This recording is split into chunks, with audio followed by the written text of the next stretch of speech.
Hey everyone, my name's Nick Answer, and I am a student at Animation Mentor. I am still a student at Animation Mentor, and I just kind of felt the need to make this little follow-up video since my last video actually hit 4,500 views, which I was not even expecting at all. Thank you for watching my video. Thank you for watching this video. And if you have any questions, just feel free to leave a comments. I do answer at least every single comment that I see coming through.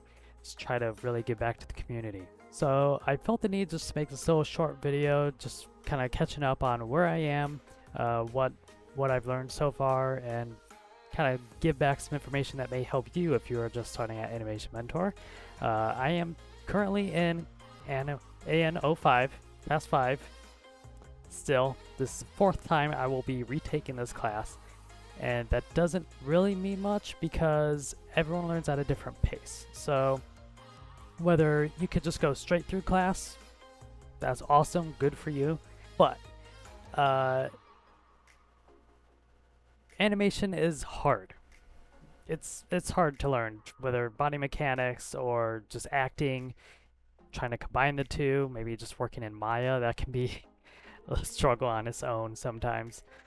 But I'm not quite there yet where I still have some body mechanics to work on. I still have some acting choices, kind of clear posing, cleaning everything up.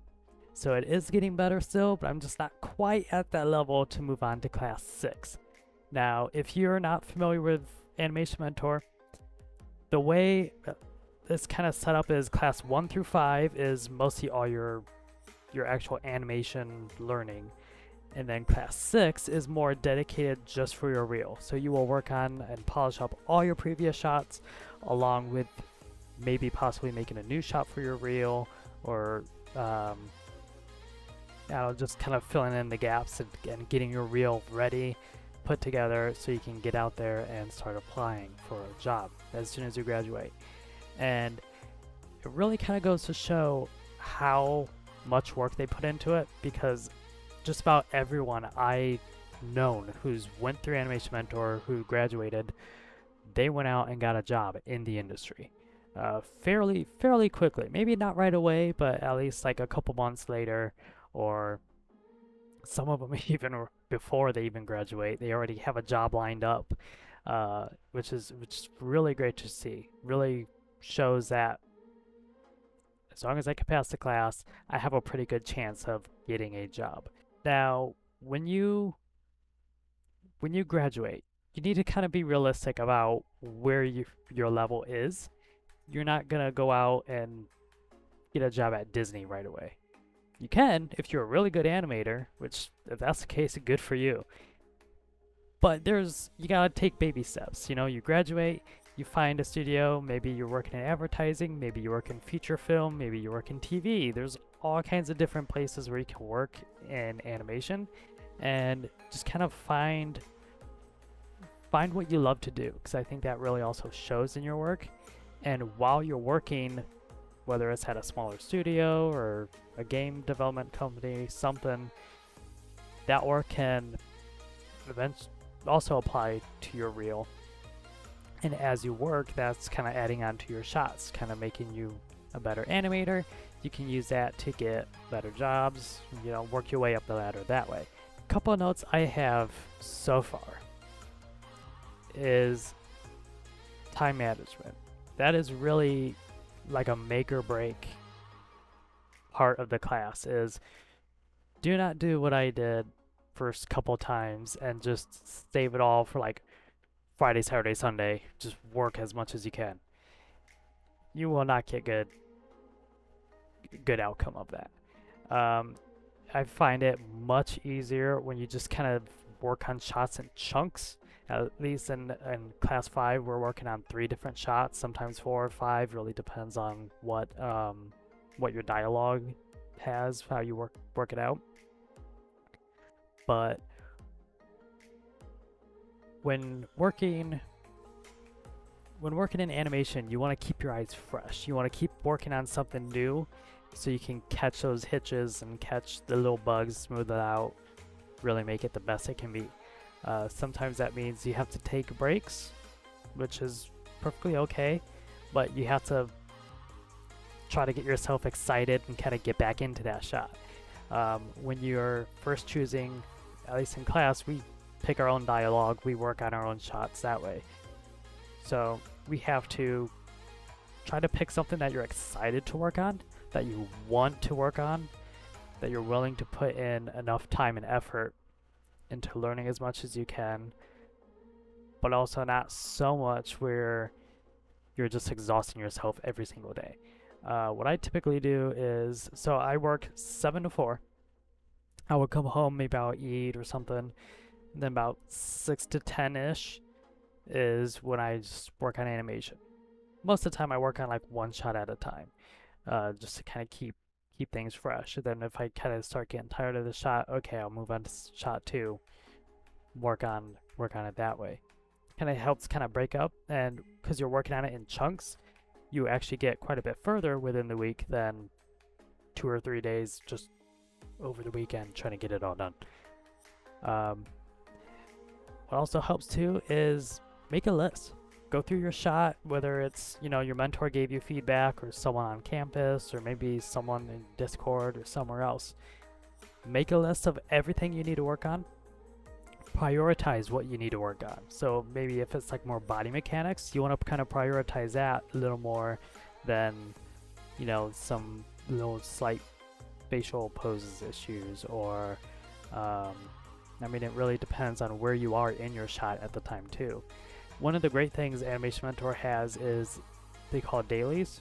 You can actually just join like a live session, get other mentors and peers to take a look at your work, give you live feedback in the middle of the week, so that you don't have to wait the whole week for your mentor to get back to you. Some mentors kind of check in every so often in the middle of the week, but get as much feedback as you can, give as much feedback as you can, because that can really sharpen your eye onto just looking at other people's work.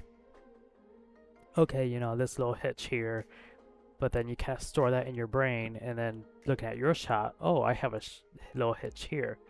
Just kind of helps you pick out the little details in shots and really brings that out in your animation. Sometimes when I take breaks, I would maybe not necessarily step away from the computer, which I definitely should do between work and animation. I love technology, so everything I do is servers or VM stuff, setting up a Minecraft server for friends on Discord, whatever it may be.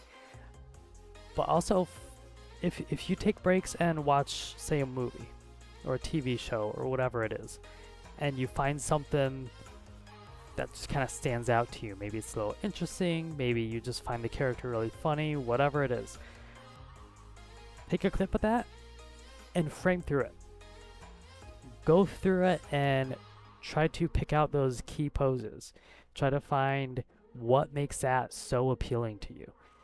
I've done it quite a few times with my favorite movies and just anything I've watched recently. Try to find something recent, or try to find something interesting, go through it, find those key poses. It really helps kind of find the breakdowns. So I found that really interesting is most of movies and stuff I've been finding, it really helps break down not only the key poses, but how they're transitioning to it, whether they're leading with the head or the chest, or maybe the characters leading with their hand, it's like pulling their body through, how they do overlap. So it's like the arm first, and then the chest kind of follows, and the head's a little back more, and then follows through that way. It really helps, just kind of helps you think on how everything's connected, how the body works, and how you can apply that to your animation. Also, an Animation Mentor, I've actually gone through quite a few different computer upgrades. System requirements, you can actually animate on like a very low level laptop at first. So classes like the animation basics and class 1, you can maybe get away with the minimum requirements, which is, I believe, 4 cores, 8 gigs of RAM now. I do not recommend that. Yes, Maya can run, but you will have a bad time. It is useful to have a little more higher spec computer, because you don't necessarily need a super powerful machine. Just about any somewhat modern gaming computer will probably be able to run Maya perfectly fine. But the higher power computer you have, the smoother Maya will run, the smoother your workflow will be, and it's more kind of becomes less time waiting on the computer and more time for you to just work, and your computer just catches up with it. It just kind of blends in the background and it just does what you want it to be. I personally have a Threadripper 1950X. I have mine overclocked at 4 gigahertz on all cores. I have 64 gigabytes of RAM and a AMD RX 570, 8 gigabyte model, and that works pretty well. I do have caching off, so it is not filling up my RAM, and it's still able to run through it pretty quickly. Even just rendering or play blasting makes it really nice and snappy. Conversions and everything work really well, especially when I'm working with a lot of keys. I do not want that bogging down my system, especially working with keys. I've had a few crashes. At least before, when I first started, I was actually animating on a Surface Pro 3, which is an Intel i5 and 8 gigs of RAM, and it was actually able to handle ball bounces and everything pretty fine until I got to, I believe, the character jump. It was a little buggy, but it's still able. It was still able to work enough where I can animate it if I really had to. Probably class 1 and 2, I would definitely look into upgrading if you have a system like that.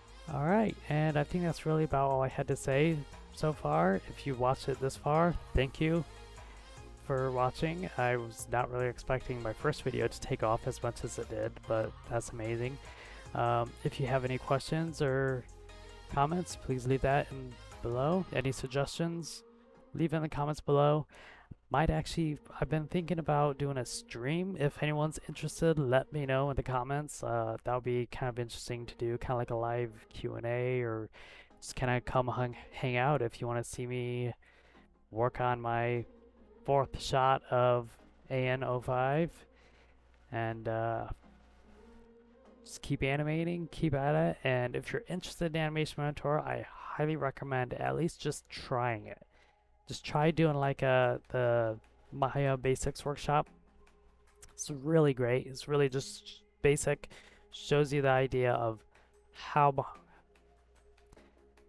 And if you're interested in animation, I highly recommend Animation Mentor. Even if you just want to kind of try it, take like the Maya workshop. It basically, they put you into Maya, show you how all the tools work, where you need to work. Blah, blah, blah, blah. And if you're interested in Animation Mentor, I highly recommend it. Even just like the Maya workshop is a great way to start. They just put you in Maya. You get to learn how all the tools work, just the very basics of what you need to animate, and they give you some exercises from ball bounces. You get to animate little robot arm. It's really cool to see how it works, and you can kind of play around with it that way. And if you don't like it, it's okay. It wasn't really very expensive. I believe it was $900, I think. I could be wrong on that. If I am, I'll have a little overlay on the video here with the corrected price.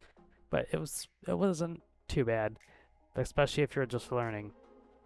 I mean, compared to other schools I was looking at for animation, I probably dumped about $20,000 into this school so far, and that's not even a quarter of what some of the larger colleges would want for animation. And I feel like I am much better off through Animation Mentor than any of those other schools. So I'll keep animating, keep updating you guys, and if you have any questions or would like to any suggestions or like to know anything, just let me know in the comments. I will get back to you as much as I possibly can. Thank you for your support, and I'll see you later.